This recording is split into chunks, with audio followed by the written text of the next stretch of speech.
नमस्कार। आज सुनिए मुंशी प्रेमचंद द्वारा लिखित कहानी शांति। स्वर्गीय देवनाथ मेरे अभिन्न मित्रों में थे।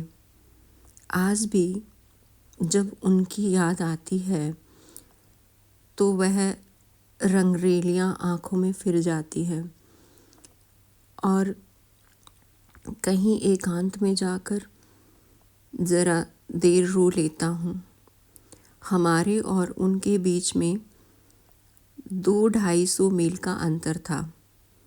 मैं लखनऊ में था, वह दिल्ली में।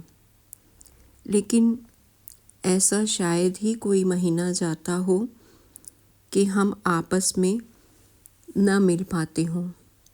वह स्वच्छंद प्रकृति के विनोद प्रिय, सहृदय, उदार और मित्रों पर प्राण देने वाले आदमी थे, जिन्होंने अपने और पराये में कभी भेद नहीं किया। संसार क्या है और यहाँ लौकिक व्यवहार का कैसा निर्वाह होता है, यह उस व्यक्ति ने कभी न जानने की चेष्टा की। उनके जीवन में ऐसे कई अवसर आए जब उन्हें आगे के लिए होशियार हो जाना चाहिए था। मित्रों ने उनकी निष्कपटता से अनुचित लाभ उठाया और कई बार उन्हें लज्जित भी होना पड़ा। लेकिन उस भले आदमी ने जीवन में कोई सबक न लेने की कसम खा ली थी। उनके व्यवहार ज्यों के त्यों रहे। जैसे भोलानाथ जिए वैसे ही भोलानाथ मरे। जिस दुनिया में वे रहते थे वह निराली दुनिया थी, जिसमें संदेह, चालाकी और कपट के लिए स्थान न था। सब अपने थे, कोई गैर ना था। मैंने बार बार उन्हें सचेत करना चाहा, पर इसका परिणाम आशा के विरुद्ध हुआ। मुझे कभी कभी चिंता होती थी कि उन्होंने इसे बंद न किया तो नतीजा क्या होगा। लेकिन विडंबना ये थी कि उनकी स्त्री गोपा भी कुछ उसी सांचे में ढली हुई थी। हमारी देवियों में जो एक चातुरी होती है, जो सदैव उसे उड़ाऊ पुरुषों की असावधानियों पर ब्रेक का काम करती है, उससे वह वंचित थी। यहाँ तक कि वस्त्र आभूषण में भी उसे विशेष रुचि न थी। जब मुझे देवनाथ के स्वर्ग आरोहण का समाचार मिला और मैं भागा हुआ दिल्ली गया तो घर में बर्तन भांडे और मकान के सिवा और कोई संपत्ति न थी। और अभी उनकी उम्र ही क्या थी जो संचय की चिंता करते। 40 भी तो पूरे न हुए थे। यूँ तो लड़कपन उनके स्वभाव में ही था, लेकिन इस उम्र में प्राय सभी लोग कुछ बेफिक्र रहते हैं। पहले एक लड़की हुई थी, इसके बाद 2 लड़के हुए। दोनों लड़के तो बचपन में ही दगा दे गए थे। लड़की बच रही थी और यही इस नाटक का सबसे करुण दृश्य था। जिस तरह का इनका जीवन था, उसको देखते हुए इस छोटे से परिवार के लिए 200 रुपये महीने की ज़रूरत थी। 2-3 साल में लड़की का विवाह भी करना होगा। कैसे क्या होगा, मेरी बुद्धि कुछ काम न करती थी। इस अवसर पर मुझे यह बहुमूल्य अनुभव हुआ कि जो लोग सेवा भाव रखते हैं और जो स्वार्थ सिद्धि को जीवन का लक्ष्य नहीं बनाते, उनके परिवार को आड़ देने वालों की कमी नहीं रहती। ये कोई नियम नहीं है, क्योंकि मैंने ऐसे लोगों को भी देखा है जिन्होंने जीवन में बहुतों के साथ अच्छे सलूक किए, पर उनके पीछे उनके बाल बच्चों की किसी ने बात तक न पूछी। लेकिन चाहे कुछ हो, देवनाथ के मित्रों ने प्रशंसनीय औदार्य से काम लिया और गोपा के निर्वाह के लिए स्थायी धन जमा करने का प्रस्ताव किया। 2-1 सज्जन जो रंडवे थे, उससे विवाह करने को तैयार थे, किंतु गोपा ने भी उसी स्वाभिमान का परिचय दिया जो हमारी देवियों का जौहर है और इस प्रस्ताव को अस्वीकार कर दिया। मकान बहुत बड़ा था, उसका एक भाग किराए पर उठा दिया। इस तरह उसको 50 रुपये माहवार मिलने लगे। वह इतने में ही अपना निर्वाह कर लेगी। जो कुछ खर्च था वह सुन्नी की जात से था। गोपा के लिए तो जीवन में अब कोई अनुराग ही न था।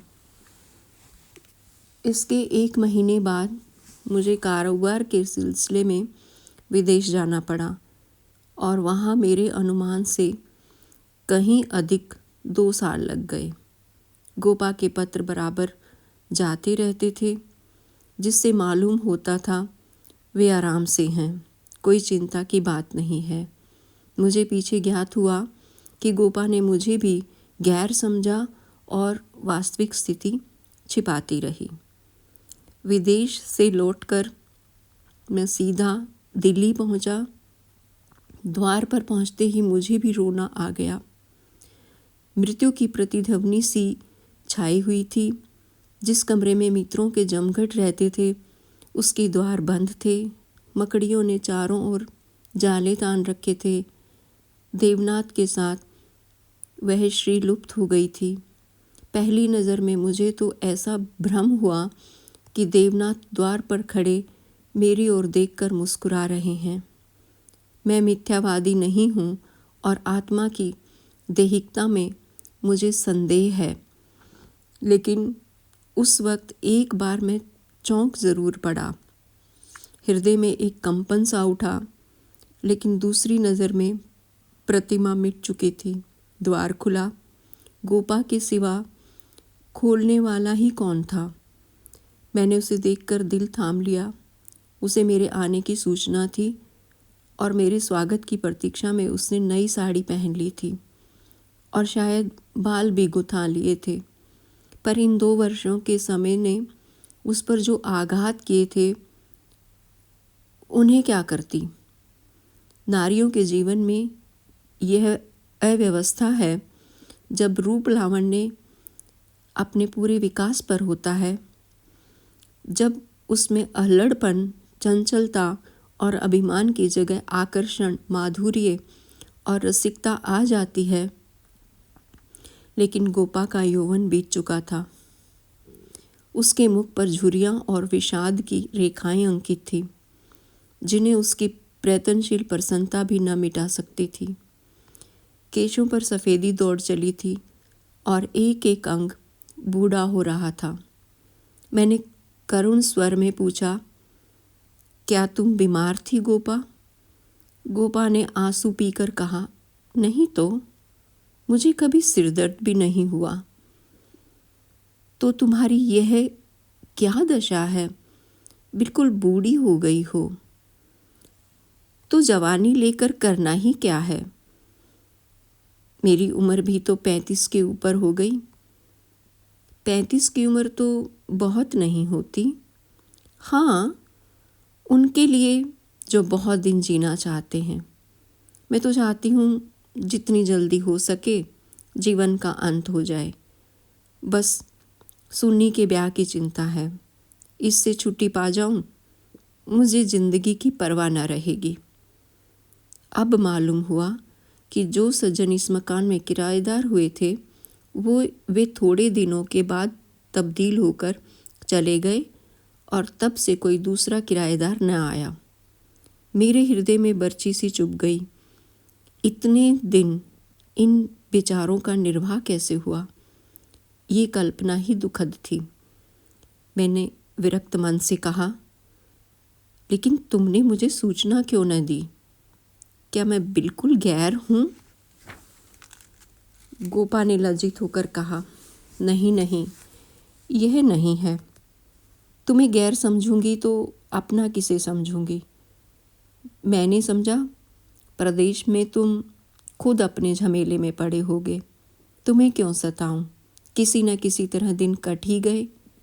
घर में और कुछ न था तो थोड़े से गहने तो थे ना। अब सुनीता के विवाह की चिंता है। पहले मैंने सोचा था इस मकान को निकाल दूंगी, 20-22 हज़ार मिल जाएंगे, विवाह भी हो जाएगा और कुछ मेरे लिए बचा रहेगा। लेकिन बाद को मालूम हुआ कि मकान पहले ही रहन हो चुका है और सूद मिलाकर उस पर 20,000 हो गए हैं। महाजन ने इतनी ही दया क्या कम की कि मुझे घर से निकाल न दिया। इधर से तो अब कोई आशा नहीं है। बहुत हाथ पांव जोड़ने पर संभव है महाजन से 2-2.5 हज़ार मिल जाएं। इतने में क्या होगा? इतनी फिक्र में घुली जा रही हूँ, लेकिन मैं भी इतनी मतलबी हूँ। न तुम्हें हाथ मुंह धोने को पानी दिया, न कुछ जलपान लाई और अपना दुखड़ा ले बैठी। अब आप कपड़े उतारिए और आराम से बैठिए। कुछ खाने को लाऊं? खा लीजिए, तब बातें हों। घर पर तो सब कुशल है? मैंने कहा, मैं तो सीधे बम्बई से यहाँ आ रहा हूँ। घर कहाँ गया? गोपा ने मुझे तिरस्कार भरी आंखों से देखा, पर उस तिरस्कार की आड़ में घनिष्ठ आत्मीयता बैठी झांक रही थी। मुझे ऐसा जान पड़ा उसके मुख की झुर्रियाँ मिट गई, पीछे मुख पर हल्की सी लाली दौड़ गई। उसने कहा, इसका फल ये होगा कि तुम्हारी देवी जी तुम्हें कभी यहाँ न आने देंगी। मैं किसी का गुलाम नहीं हूँ। किसी को अपना गुलाम बनाने के लिए पहले खुद भी उसका गुलाम बनना पड़ता है। शीतकाल की संध्या देखते ही देखते दीपक जलाने लगी। सुन्नी लालटेन लेकर कमरे में आई। 2 साल पहले की अबोध और कृष्णतनु बालिका रूपवती युवती हो गई थी, जिसकी हर एक चितवन, हर एक बात उसकी गौरवशील प्रकृति का पता दे रही थी। जिसे मैं गोद में उठाकर प्यार करता था, उसकी तरफ आज आंखें न उठा सका, और वह जो मेरे गले से लिपटकर प्रसन्न होती थी, आज मेरे सामने खड़ी भी न रह सकी। जैसे मुझसे कोई वस्तु छिपाना चाहती है, जैसे मैं उस वस्तु को छिपाने का अवसर दे रहा हूँ। मैंने पूछा, अब तुम किस दर्जे में पहुँची सुन्नी? उसने सिर झुकाए हुए जवाब दिया, 10वें में हूँ। घर का भी कुछ कामकाज करती हो? अम्मा जब करने भी दे।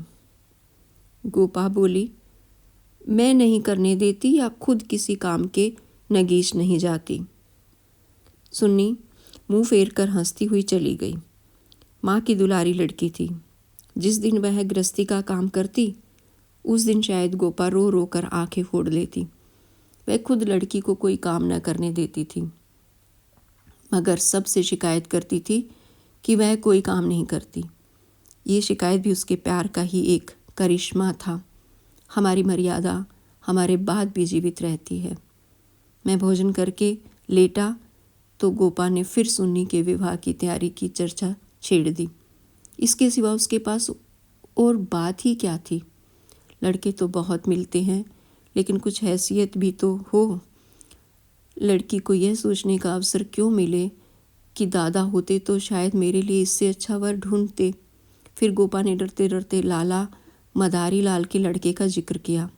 मैंने चकित होकर उसकी तरफ देखा। मदारी लाल पहले इंजीनियर थे, अब पेंशन पाते थे।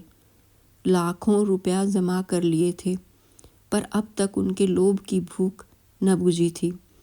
गोपा ने घर भी वह छांटा जहाँ उसकी रसाई कठिन थी। मैंने आपत्ति की, मदारी लाल तो बड़ा दुर्जन मनुष्य है। गोपा ने दांतों तले जीभ दबाकर कहा, अरे नहीं भैया, तुमने उन्हें पहचाना ना होगा। मेरे ऊपर बड़े दयालु हैं। कभी कभी आकर कुशल समाचार पूछ जाते हैं। लड़का ऐसा होनहार है कि मैं तुमसे क्या कहूँ। फिर उनके यहाँ कमी किस बात की है? यह ठीक है कि पहले वे खूब रिश्वत लेते थे, लेकिन यहाँ धर्मात्मा कौन है? कौन अवसर पाकर छोड़ देता है? मदारी लाल ने तो यहाँ तक कह दिया था कि वह मुझसे दहेज नहीं चाहते, केवल कन्या चाहते हैं। सुनी उसके मन में बैठ गई है। मुझे गोपा की सरलता पर दया आई, लेकिन मैंने सोचा, क्यों इसके मन में किसी के प्रति अविश्वास उत्पन्न करूं? संभव है मदारी लाल वह न रहे हों। चित्त की भावनाएं बदलती भी रहती हैं। मैंने अर्ध सहमत होकर कहा, मगर यह तो सोचो, उनमें और तुम में कितना अंतर है। शायद अपना सर्वस्व अर्पण करके भी उनका मुंह सीधा न कर सको। लेकिन गोपा के मन में बात जम गई थी। सुन्नी को वह ऐसे घर में चाहती थी जहाँ वह रानी बनकर रहे। दूसरे दिन प्रातःकाल मैं मदारीलाल के पास गया और उनसे मेरी जो बातचीत हुई उसे मुझे मुग्ध कर दिया। किसी समय वे लोभी रहे होंगे, इस समय तो मैंने उन्हें बहुत ही सुहृदय, उदार और विनयशील पाया। बोले, भाई साहब, मैं देवीनाथ जी से परिचित हूँ। आदमियों में रतन थे, उनकी लड़की मेरे घर आए, ये मेरा सौभाग्य है। आप उनकी माँ से कह दें, मदारीलाल उनसे किसी चीज़ की इच्छा नहीं रखता। ईश्वर का दिया हुआ मेरे घर में सब कुछ है। मैं उन्हें जेरबार नहीं करना चाहता। मेरे दिल का बोझ उतर गया। हम सुनी सुनाई बातों से दूसरों के संबंध में कैसी मिथ्या धारणा कर लिया करते हैं, इसका बड़ा शुभ अनुभव हुआ। मैंने आकर गोपा को बधाई दी। ये निश्चय हुआ कि गर्मियों में विवाह कर दिया जाए। ये 4 महीने गोपा ने विवाह की तैयारियों में काटे। मैं महीने में एक बार अवश्य उससे मिल आता था, पर हर बार खिन्न होकर लौटता। गोपा ने अपनी कुल मर्यादा का न जाने कितना महान आदर्श अपने सामने रख लिया था। पगली इस भ्रम में पड़ी हुई थी कि उसका उत्साह नगर में अपनी यादगार छोड़ जाएगा। यह न जानती थी कि यहाँ ऐसे तमाशे रोज़ होते हैं और आए दिन भुला दिए जाते हैं। शायद वह संसार से ये श्रेय लेना चाहती थी कि इस गई बीती दशा में भी लुटा हुआ हाथी 9 लाख का है। पग पग पर उसे देवनाथ की याद आती। वे होते तो ये काम यूँ न होता, यूँ होता, और तब रोती। मदारीलाल सज्जन हैं, ये सत्य है, लेकिन गोपा का अपनी कन्या के प्रति भी कुछ धर्म है। कौन उसके 10-5 लड़कियां बैठी हुई हैं, वह तो दिल खोलकर अरमान निकालेगी। सुन्नी के लिए उसने जितने गहने और जोड़े बनवाए थे, उन्हें देखकर मुझे आश्चर्य होता था। जब देखो कुछ न कुछ सी रही है, कभी सुनारों की दुकान पर बैठी हुई है, कभी मेहमानों के आदर सत्कार का आयोजन कर रही है। मोहल्ले में ऐसा बिरला ही कोई मनुष्य संपन्न होगा जिससे उसने कुछ कर्ज न लिया हो।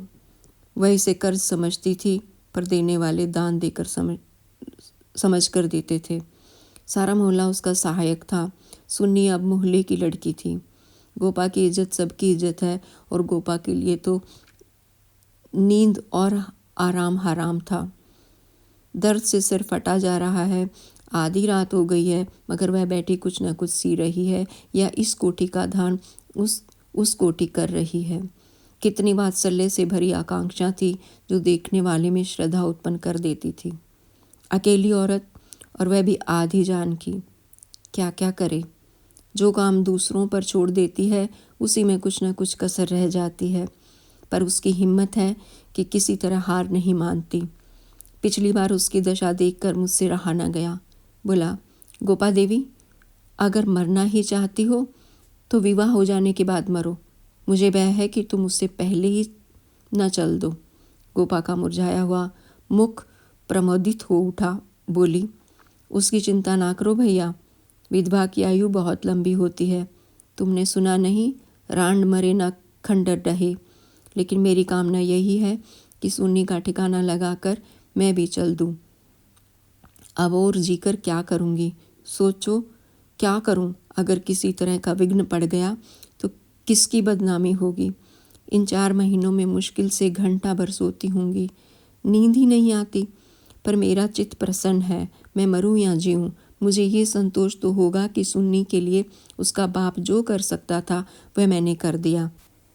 मदारीलाल ने अपनी सज्जनता दिखाई, तो मुझे भी तो अपनी नाक रखनी है। एक देवी ने आकर कहा, बहन जरा चलकर देख लो, चाशनी ठीक हो गई है या नहीं। गोपा उसके साथ चाशनी की परीक्षा करने गई और एक क्षण के बाद आकर बोली, जी चाहता है सिर पीट लूं। तुमसे ज़रा बात करने लगी, उधर चाशनी इतनी कड़ी हो गई कि लड्डू दांतों से लड़ेंगे। किससे क्या कहूँ, मैंने चिढ़कर कहा। तुम व्यर्थ का झंझट कर रही हो। क्यों नहीं किसी हलवाई को बुलाकर मिठाइयों का ठेका दे देती? फिर तुम्हारे यहाँ मेहमान ही कितने आएंगे जिनके लिए यह तुम्हार बांध रही हो। 10-5 की मिठाई उनके लिए बहुत होगी। गोपा ने व्यथित नेत्रों से मेरी ओर देखा। मेरी यह आलोचना उसे बुरी लगी। इन दिनों उसे बात बात पर क्रोध आ जाता था। बोली, भैया तुम ये बातें ना समझोगे। तुम्हें न माँ बनने का अवसर मिला न पत्नी बनने का। सुन्नी के पिता का कितना नाम था, कितने आदमी उनके दम से जीते थे। क्या यह तुम नहीं जानते? वह पगड़ी मेरे ही सिर पे बंधी है। तुम्हें विश्वास ना आएगा, नास्तिक जो ठहरे, पर मैं तो उन्हें सदैव अपने अंदर बैठा पाती हूँ। जो कुछ कर रहे हैं वह कर रहे हैं। मैं मंदबुद्धि स्त्री भला अकेली क्या कर लेती? वही मेरे सहायक हैं, वही मेरे प्रकाश हैं। ये समझ लो कि यह देह मेरी है, पर इसके अंदर जो आत्मा है वह उसकी है। जो कुछ हो रहा है उनके पुण्य आदेश से हो रहा है। तुम उनके मित्र हो, तुमने अपने सैकड़ों रुपए खर्च किए और इतना हैरान हो रहे हो। मैं तो उनकी सहगामिनी हूँ, लोक में भी परलोक में भी। मैं अपना समूह लेकर रह गया। जून में विवाह हो गया। गोपा ने बहुत कुछ दिया और अपनी हैसियत से बहुत ज़्यादा, लेकिन फिर भी उसे संतोष न हुआ। आज सुन्नी के पिता होते तो न जाने क्या क्या करते। बराबर रोती रही। जाड़ों में मैं फिर दिल्ली गया। मैंने समझा कि अब गोपा सुखी होगी। लड़की का घर और वर दोनों आदर्श हैं। गोपा को इसके सिवा और क्या चाहिए? लेकिन सुख उसके भाग्य में ही न था। अभी कपड़े भी न उतारने पाया था कि उसने अपना दुखड़ा शुरू कर दिया। भैया, घर द्वार सब अच्छा है, सास ससुर भी अच्छे हैं, लेकिन जमाई निकम्मा निकला। सुनी बेचारी रो रो कर दिन काट रही है। तुम उसे देखो तो पहचान न सकोगे। उसकी परछाई मात्र रह गई है। अभी कई दिन हुए आई हुई थी। उसकी दशा देखकर छाती फटती थी, जैसे जीवन में अपना पथ खो बैठी हो। न तन बदन की सुध है, न कपड़े लत्ते की। मेरी सुन्नी की दुर्गत होगी, ये तो सपन में भी न सोचा था। बिल्कुल गुमसुम सी हो गई है। कितना पूछा, बेटी तुमसे वह क्यों नहीं बोलता, किस बात पे नाराज़ है, लेकिन कुछ जवाब नहीं देती। बस आँखों से आंसू बहते हैं। मेरी सुन्नी कुएं में गिर गई। मैंने कहा, तुमने उसके घर वालों से पता नहीं लगाया? लगाया क्यों नहीं भैया? सब हाल मालूम हो गया। लौंडा चाहता है मैं चाहे जिस राह जाऊं, सुन्नी मेरी पूजा करती रहे। सुन्नी भला इसे क्यों सहने लगी? उसे तो तुम जानते हो कितनी अभिमानी है। वह उन स्त्रियों में नहीं है जो पति को देवता समझती हैं और उसका दुर्व्यवहार सहती रहती हैं। उसने सदैव दुलार और प्यार पाया है। बाप भी उस पर जान देता था। मैं आँख की पुतली समझती थी। पति मिला छैला, जो आधी आधी रात तक मारा मारा फिरता है। दोनों में क्या बात हुई ये कौन जान सकता है, लेकिन दोनों में कोई गांठ पड़ गई है। न वह सुन्नी की परवाह करता है, न सुन्नी उसकी परवाह करती है, मगर वह तो अपने रंग में मस्त है। सुन्नी प्राण देती है।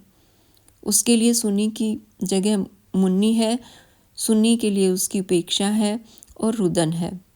मैंने कहा, लेकिन तुमने सुन्नी को समझाया नहीं। उस लौंडे का क्या बिगड़ेगा? इसकी तो जिंदगी खराब हो जाएगी। गोपा की आंखों में आंसू भर आए।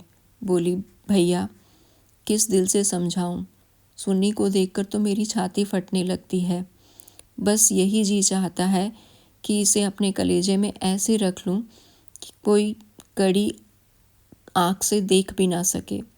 सुन्नी फुअड़ होती, कटुभाषिणी होती, आराम तलब होती तो समझाती भी। क्या ये समझाऊं कि तेरा पति गली गली मुंह काला करता फिरे, फिर भी तू उसकी पूजा किया कर। मैं तो खुद ये अपमान न सह सकती। स्त्री पुरुष में विवाह की पहली शर्त यही है कि दोनों 16 आने एक दूसरे के हो जाएं। ऐसे पुरुष तो कम हैं जो स्त्री को जौ भर विचलित होते देखकर शांत रह सके, पर ऐसी स्त्रियां बहुत हैं जो पति को स्वच्छंद समझती हैं। सुनी उन स्त्रियों में नहीं है।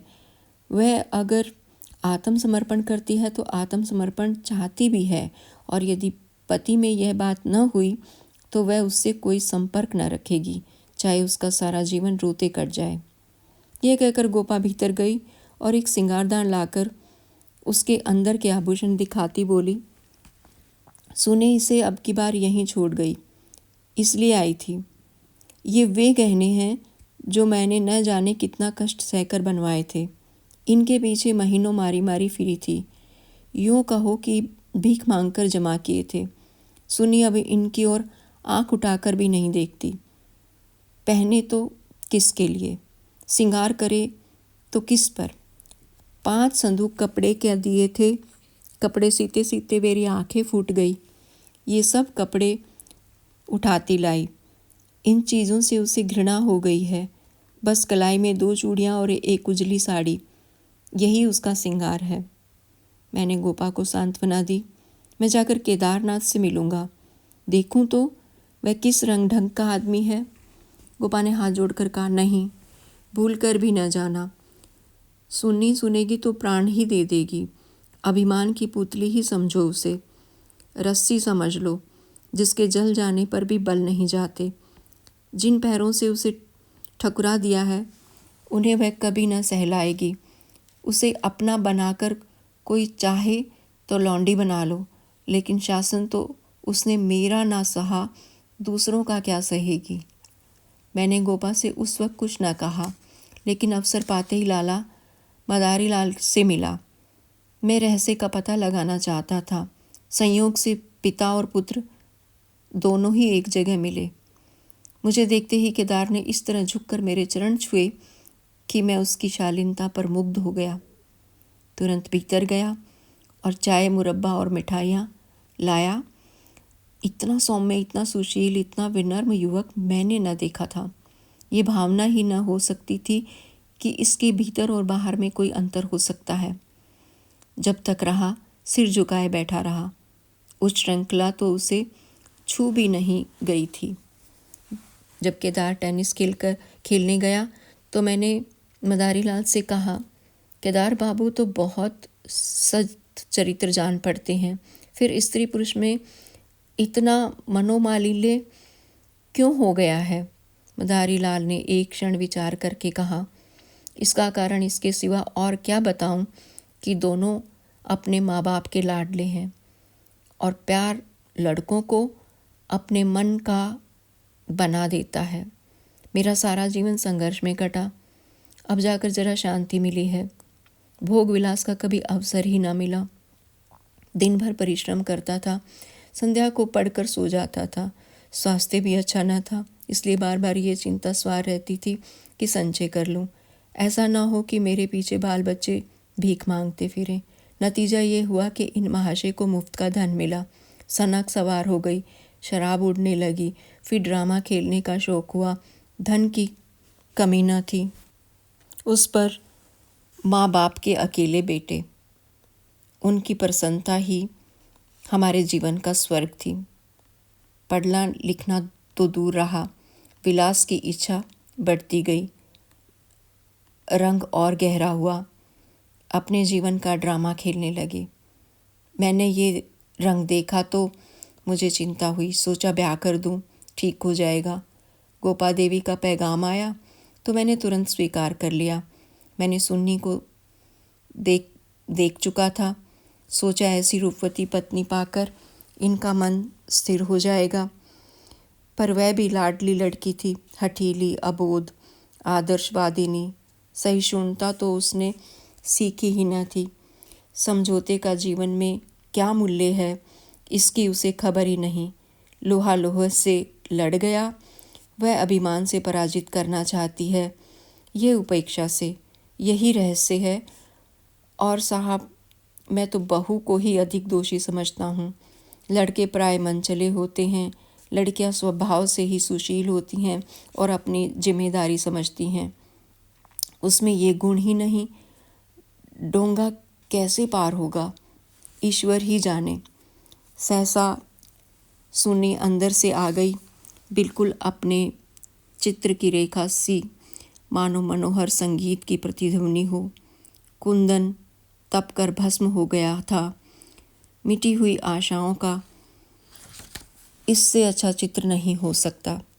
उल्हाना देती हुई बोली, आप ना जाने कब से बैठे हुए हैं, मुझे खबर तक नहीं, और शायद आप बाहर चले भी जाते। मैंने आंसुओं के वेग को रोकते हुए कहा, नहीं सुन्नी, ये कैसे हो सकता था। तुम्हारे पास आ ही रहा था कि तुम स्वयं आ गई। मदारीलाल कमरे से बाहर जाकर अपनी कार की सफाई करने लगे। शायद मुझे सुन्नी से बात करने का अवसर देना चाहते थे। सुन्नी ने पूछा, अम्मा तो अच्छी तरह हैं? हाँ, अच्छी हैं। तुमने अपनी यह क्या गत बना रखी है? मैं अच्छी तरह से हूँ। यह बात क्या है? तुम दोनों में ये क्या अनबन है? गोपा देवी प्राण दिए डालती हैं, तुम खुद मरने की तैयारी कर रही हो। कुछ तो विचार से काम लो। सुन्नी के माथे पर बल पड़ गए। आपने नाहक ये विषय छेड़ दिया चाचा जी। मैंने तो ये सोचकर अपने मन को समझा लिया कि मैं अभागिनी हूँ। बस उसका निवारण मेरे बूते से बाहर है। मैं उस जीवन से मृत्यु को कहीं अच्छा समझती हूँ जहाँ अपनी कद्र ना हो।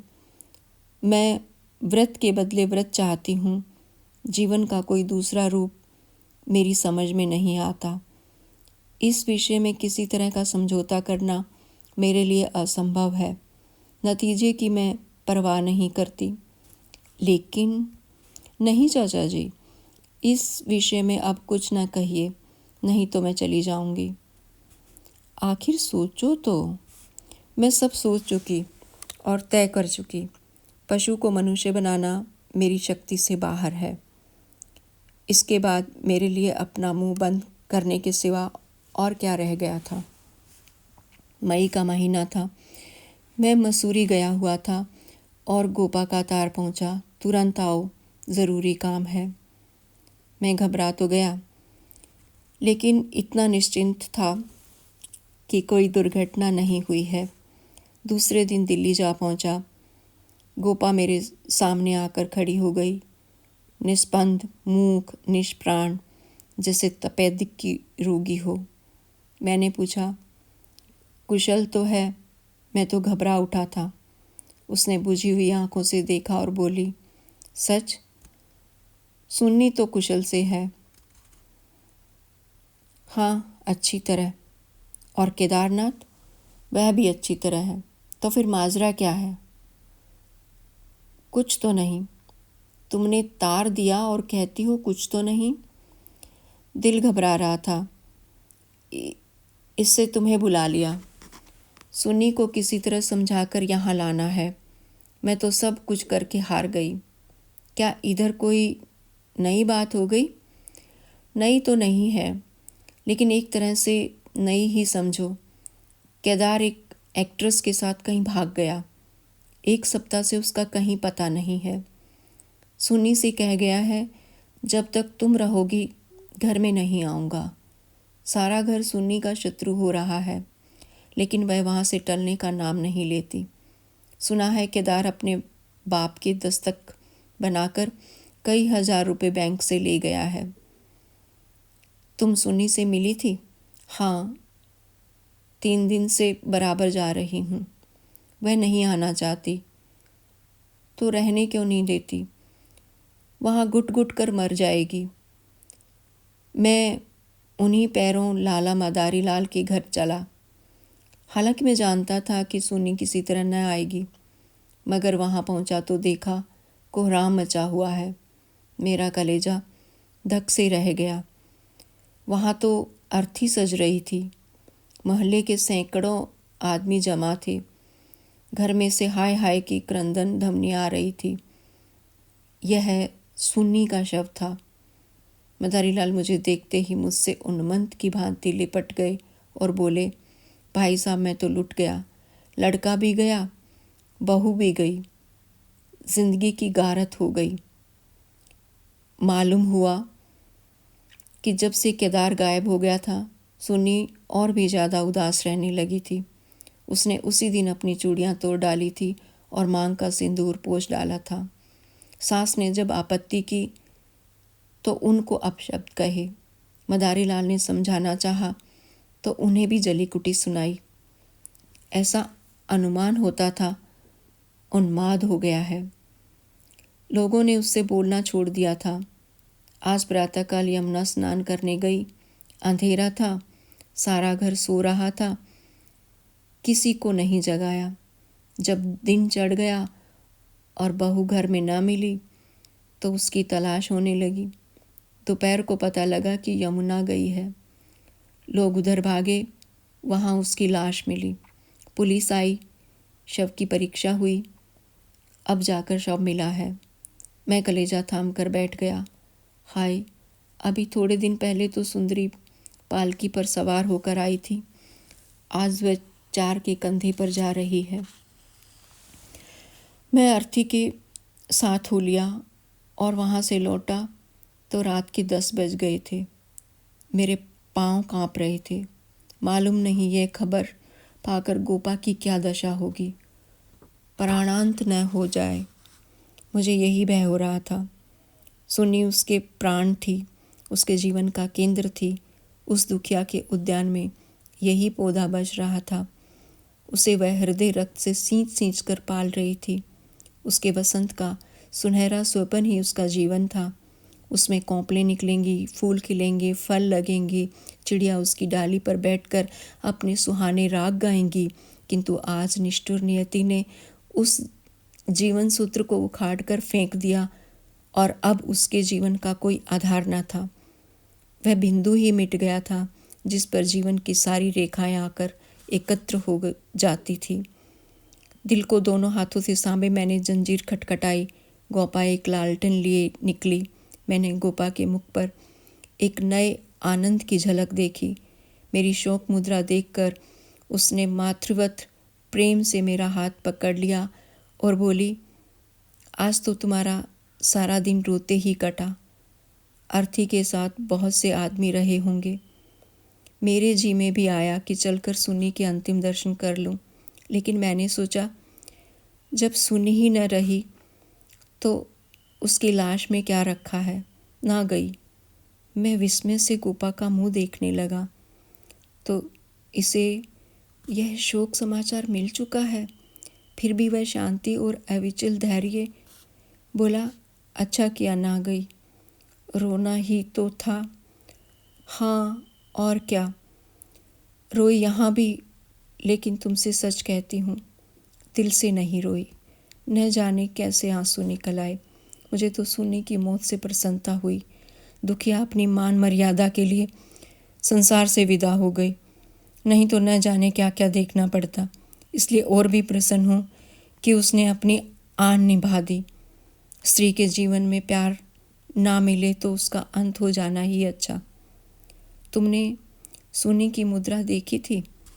लोग कहते हैं ऐसा जान पड़ता था मुस्कुरा रही है। मेरी सुन्नी सचमुच देवी थी। भैया, आदमी इसलिए थोड़े ही जीना चाहता है कि रोता रहे। जब मालूम हो गया कि जीवन में दुख के सिवा कुछ नहीं है तो आदमी जीकर क्या करे, किस लिए जिए? खाने और सोने और मर जाने के लिए? यह मैं नहीं कहती कि मुझे सुन्नी की याद न आएगी और मैं उसे याद करके रोऊंगी नहीं, लेकिन वह शोक के आंसू न होंगे। बहादुर बेटे की माँ उसकी वीरगति पर प्रसन्न होती है। सुन्नी की मौत में क्या कुछ कम गौरव है? मैं आंसू बहाकर उस गौरव का अनादर कैसे करूं? वह जानती है और चाहे संसार सारा उसकी निंदा करे, उसकी माता सराहना ही करेगी। उसकी आत्मा से ये आनंद भी छीन लूं। लेकिन अब रात ज़्यादा हो गई है ऊपर जाकर सो रहो, मैंने तुम्हारी चारपाई बिछा दी है, मगर देखो अकेले पड़े पड़े रोना नहीं। सुनी ने वही किया जो उसे करना चाहिए था। उसके पिता होते तो आज सुनी की प्रतिमा बनाकर पूजते। मैं ऊपर जाकर लेटा तो मेरे दिल का बोझ बहुत हल्का हो गया था, किंतु रह रह कर ये संदेह हो जाता था कि गोपा की ये शांति उसकी अपार व्यथा का ही रूप तो नहीं है।